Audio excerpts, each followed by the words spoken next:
Hey Russell, thought I'd show you some of my cards. These first ones are all of the same player, and they're in these little stands that Davis got me. As a player, my dad liked a lot. He was a pitcher from the mid '70s through the early '80s. He was a relief pitcher, James Rodney Richard, and he threw so hard that if you ever look up J.R. Richard, he was well on his path to becoming a Hall of Famer, but I believe in the All-Star game of '82, he had a stroke on the mound and was never the same after that. One of my dad's favorite players, so I always collected his cards. Here's his '81 Donruss. Here is his. You can always tell what year it is. You look at the previous year. So if they have the stats, did not play in '81. So this is an '82. This is I believe this is the Fleer card.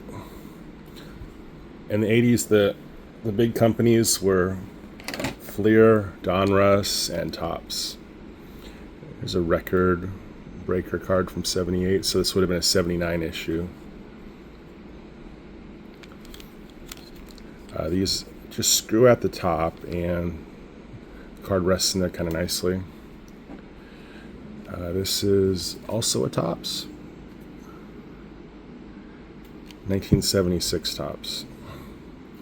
Yeah, he has a really limited amount of cards, so I thought he was a good candidate of a player to go after.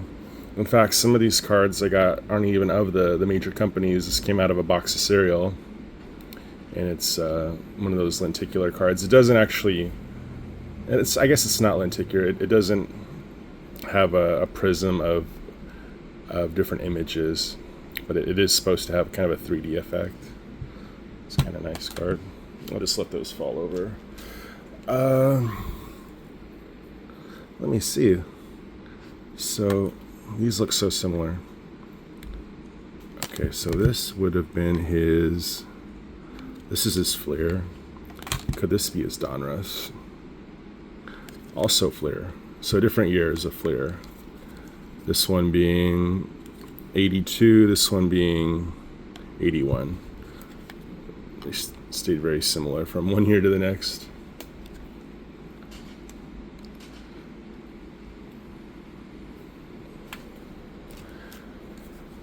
Okay, yeah, this looks like 1980 Topps. Yeah. Actually, '79. This guy could throw around 103 on a good day. He didn't have a lot of movement to his pitches. He wasn't known for throwing a slider or a curve. And this was probably the greatest pitcher of the era, Nolan Ryan. And he played from '68 to Nolan Ryan played from 1968 to, I believe, '96 maybe might have been his final year. His name will come up a lot.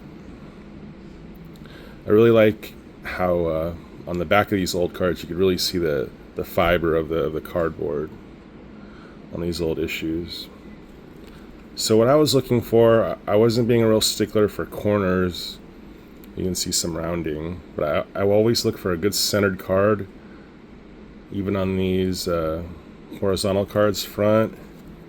And I like it's very rare. A big issue these cards will have. Let me show you a better example. Something like this. This is a 1975 Topps.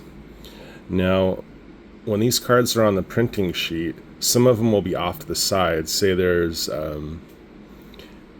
13 rows across, 10 down, 130 card sheet. The card that's on the top left, or just an odd placement, will have a lot of issues with being off-centered, where you'll have a really hard time finding a specific card that has a nice 50-50 border split. On this one, it's pretty nice. I think that's 65-35. So to the naked eye, it looks really good. But this card, let's just say if 9 out of 10 of them are off center, this would be a nice one to have, because that is something I really look for. Just it's more aesthetically pleasing when it's evenly split. Only got a couple more of his. Oh, this is a 1972 rookie card. I think maybe this guy right here, Billy Grief, might have had a good career also. But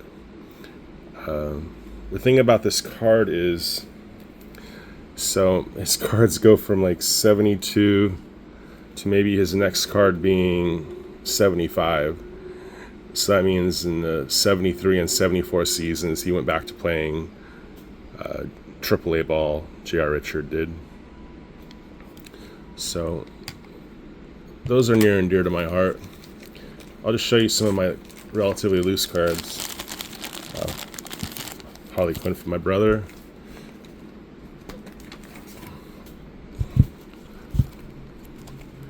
Okay, so this is a similar card. So this is also a 79. Yeah, these old lag down screwdriver plastics were really popular back in the day. This card is not very valuable at all, but I thought it looked good in here. Rich Gossage, also known as Goose Gossage, and Raleigh Fingers. So you can see how horribly this is centered on the back. Front and back, actually. So this is just from a little set I opened up.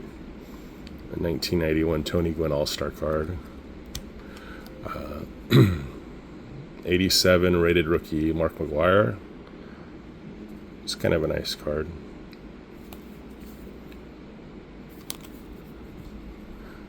Kenny Lofton, also from that update set.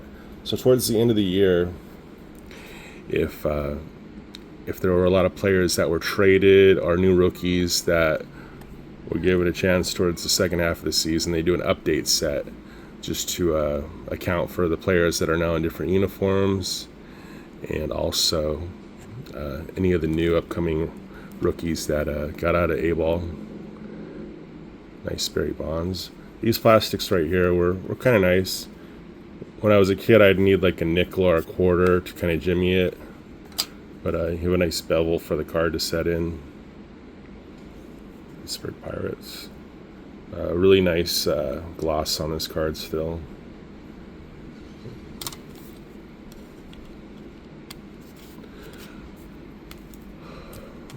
Now we're getting into some of my nicer stuff. Now this plastic is still held together like by one screw, same as these little ones with the standees. I looked really hard to find this card centered. This is Eddie Murray, where we have a 78. So maybe the reason this is this rookie card is because he didn't play enough games in 77. So 78. This is his issue card, rookie year copy. Designated hitter, designated hitter, first base. You're a designated hitter. I just love this card. It's a really nice image. This card in a 10 goes for almost $1,000. It's almost unheard of. CGC or PSA, whatever it is, they control the population of 10s that they'll issue, because they like to keep certain cards at a really low ratio. There's another all-star card, Ken Griffey. Now this is from a 1984 Donruss set, Tony Gwynn, one of my favorite players. I'm a San Diego fan. Thing about this card is it's 84 Donruss was considered a really premium card set. The photography is some of the nicest from the 80s. All of the cards seem to have this nice filter to them, to the photography, and they actually took some time to take some portraits, not just on the field action. I thought this was a really nice one. I looked for a while. I didn't want a graded one. You have to look for little printing dimples in the card. Sometimes there will be like it'll look like the symbol for copyright, like a almost closed C, like a bubble. And also centered on the back, you also want to look that there's no crookedness, and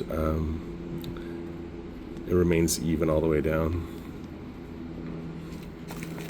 So let's get.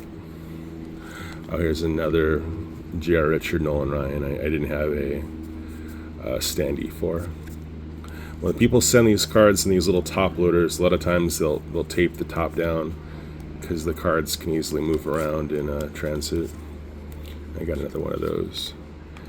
I figured out which was the nicer one to display. Seller wanted to sell me two at the same time.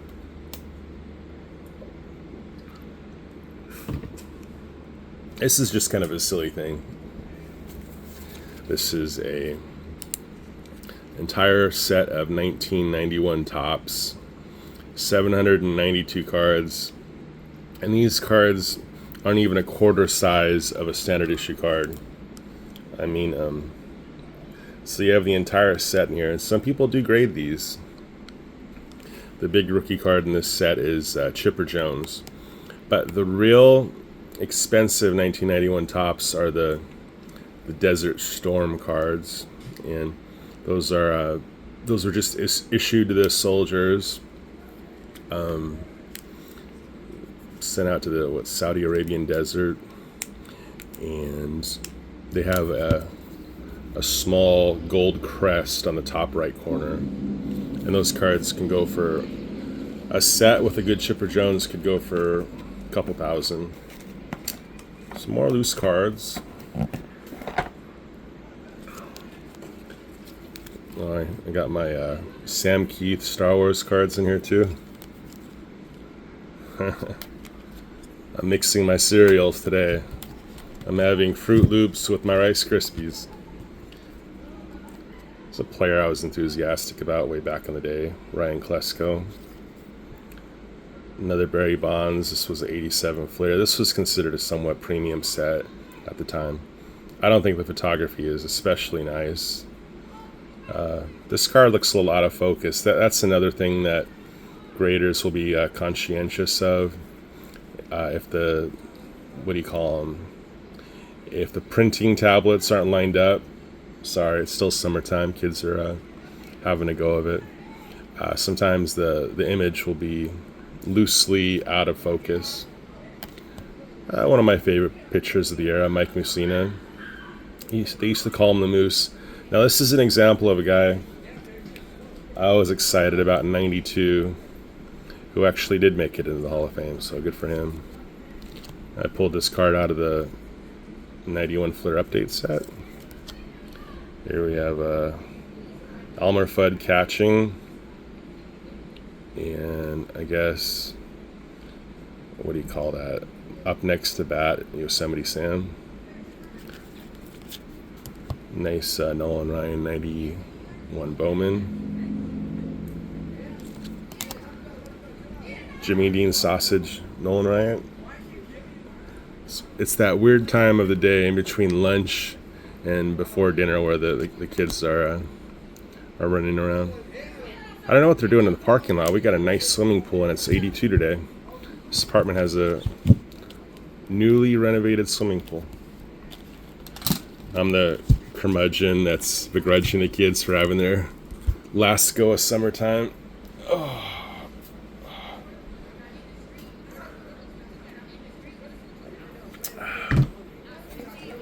Okay. Ivan Rodriguez, another player at that time that made it into Cooperstown. One of my favorite players, Ozzie Smith. Here's his 1990 Leaf. Now this was probably the most premium set of the 90s in a sense. These cards were just really classically done, real minimal, and people really appreciated these cards when they came out. This is a really clean 89 or 90? 1990 Nolan Ryan. Oh, Seem to focus better on an angle. Nice Frank Thomas, 1990 score. I like the orange borders. I think Score was more known for like football cards this time, but they did nice baseball. It is a great looking card. Jeff Bagwell, another guy that was a rookie to watch that panned out in the end. He also made it into the Hall of Fame. Gold Leaf rookie. This was an insert card in 1991 Leaf. Look at that. Cool card. This is my original collection with my dad, so really glad to have held on to this one. And another as well. And another Klesko.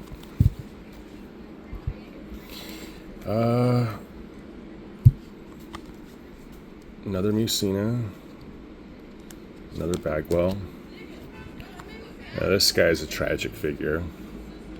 He was one of the most highly pursued players in A-ball. He was really supposed to be the next truly big thing in pitching. Apparently in a brawl he had defending his brother, I guess he threw a punch and maybe his opponent ducked, but I think he either screwed up his pitching hand or his pitching arm, and it was never the same. But it's a really cool card. It's signed by Brian Taylor himself. It's a real shame. He could have truly been something. I think he works in a factory now, but he almost set the world on fire.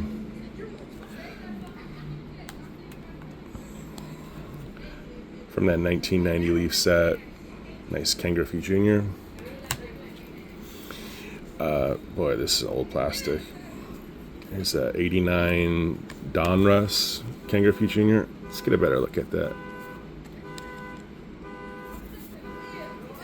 So these were the updates of the Snap plastics, whereas these older ones had like this border on top. These were a little bit of a snugger fit. Rated rookie outfield. Big time Hall of Famer. First ballot. That meant the first time he had a chance at getting in, he was unanimously voted in. Probably in the high 90s. I think you need 75% of the vote to get in. One of my dad's old cards, Roger Maris. So 67 tops. All of the cards had a mock signature on them that year. One of my older cards, surprisingly. Every time I look at this card at a glance, I think it's going to be Johnny Bench, the catcher of the Cincinnati Reds, but it's actually Pete Rose. Beautiful card. I mean, obviously really off-centered. I guess my dad got it on special. Yeah. Crazy off-centered on the back, too. Just a player my dad liked. Juan Gonzalez, a real slugger of the time. And Greg Maddux, multiple site young pitcher winner.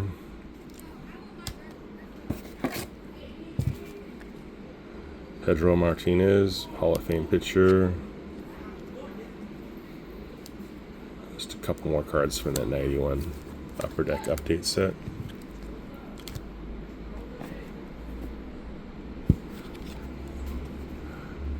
I think this is also... Yeah, it's kind of a cool set. What do we say this was? 79? Wow, 73. Much nicer centering than the Rose. Hall of Famer Rod Carew. I forget where this guy was from. I think he might have been from Panama.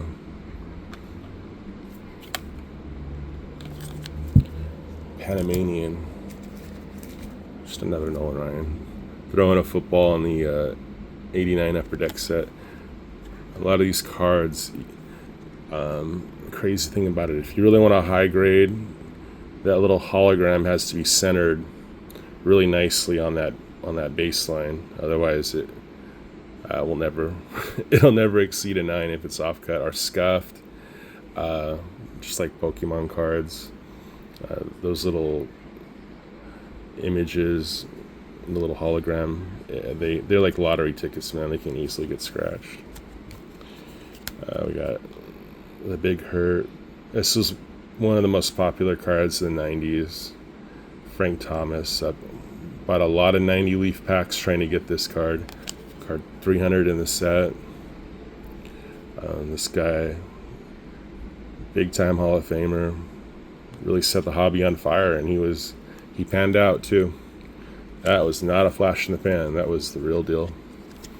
More Jeff Bagwell. One of my favorites, Dave Winfield.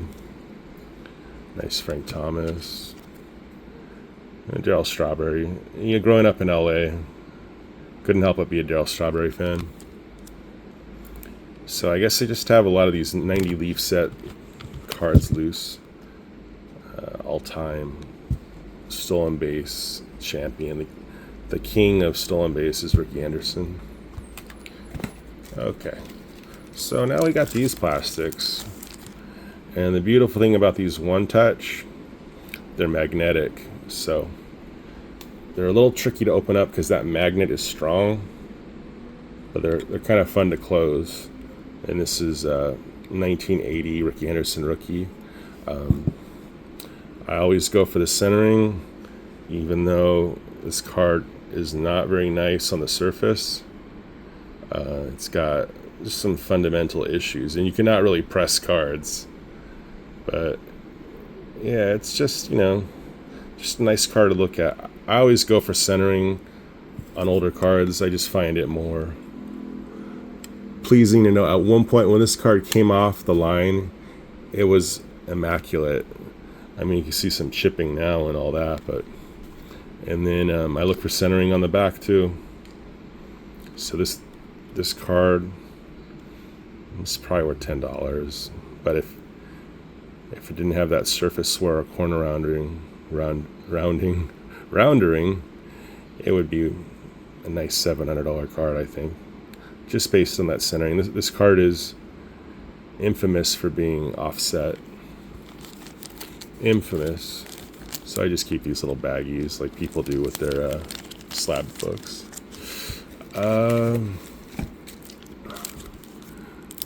Cobra. Dave Winfield Pirates card. What was it, 74? Wow, that's a nice old card. This guy should be in the Hall of Fame. He just had some personal issues. He was a little controversial. He came at some umpires pretty hard when he got the call he didn't want, but I like this card a lot. I think that's a good image, really, of the time. Big One Bad Dude. Big slugger. Many all-star games. He was always kind of in the home run race in his prime.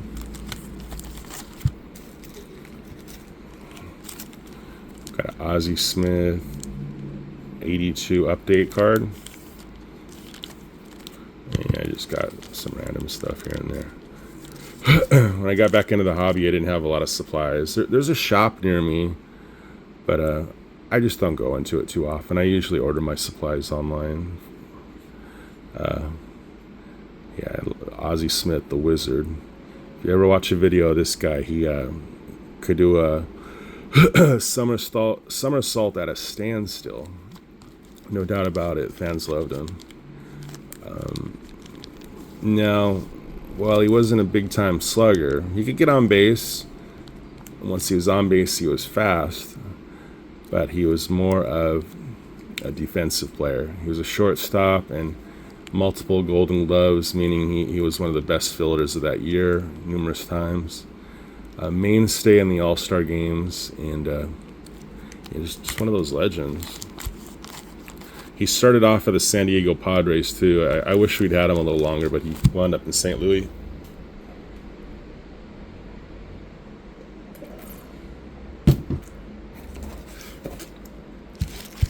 to see him in the Padres right now. Now this card is one of the most legendarily off-centered cards ever. When I was a kid, I never saw one of these where the borders were even remotely even. A lot of the times, that black line will be over here. I'd never even seen this card with any kind of evenness to the borders until I started looking online, because I was able to sort through hundreds of these, and I thought this one was really nice. A lot of people would contest the top to bottom, rightfully so, but I wasn't looking for absolute perfection. The back is a little off cut, but that front is beautiful. It's one of my guys. When I started looking at cards on eBay, this is one of the ones I really wanted to find a nice one of. And this one might be even nicer. This one's, I mean, it's got some real blunting in the corner, but no rubber band burns. Nothing bad on the surface, really. Just that rounded corner. But holy moly. Look at that centering.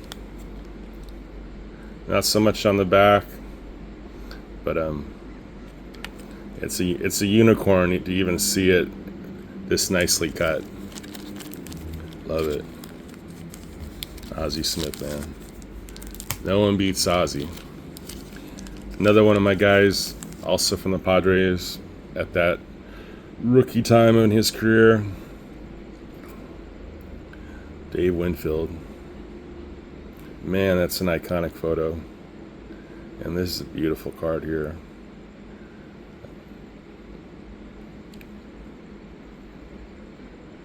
It's a real timepiece right here. And look at this. Look at that centering on the back too. Not so great top to bottom, but left to right, really nice. Again, looked at hundreds of photos online to find one like that. No rush. I mean, this card's been waiting for me 45 years. I think I might have paid up for this one. This card's too nice for me. There's one of those printing blemishes right on the P. It couldn't have landed a little closer to the center where it would just like a really refined letter P. No, it actually has to cut into it. But look at that back. It's beautiful. Such a nice 6'6". 6'6" and 220 pounds. That's lean. That is a... Man. That dude must have been trim to be 6'6" and 220. I'm talking like 2% body fat. Another one of my boys, Andre Dawson. Can't say much for these other guys, but Dawson. Got a Padre here. Canadian, NorCal. Nice centering on the back. I think I really waited on this one. I found a nice, all around nicely trimmed book. Not trimmed. If it was trimmed, it would be. You gotta look out for that. If it's trimmed, it would be smaller than the case, but nice for what it is. And just a couple more. And another Dawson. This one does have a rubber band burn right there. I don't think I paid too much for this one. That's a real unfortunate blemish right there. What can you do though, man? Sometimes kids did that to their cards 50 years ago. At least they kept their cards. Oh yeah, and here's another nice Murray. That might be the pride of the collection. Look at that. Oh man, I think I might have paid like 20-30 bucks for this one. And a little soft corner, but oh my god, look at the back. This is why I collect, man. Not strictly for condition, but just for seeing gems like this. What on earth?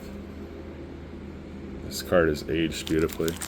Anyway, that's my collection. put this video up for Russell. I don't know if I'll post it on my regular thing, but if you got this far and you're watching, thanks. I'm not jumping ships.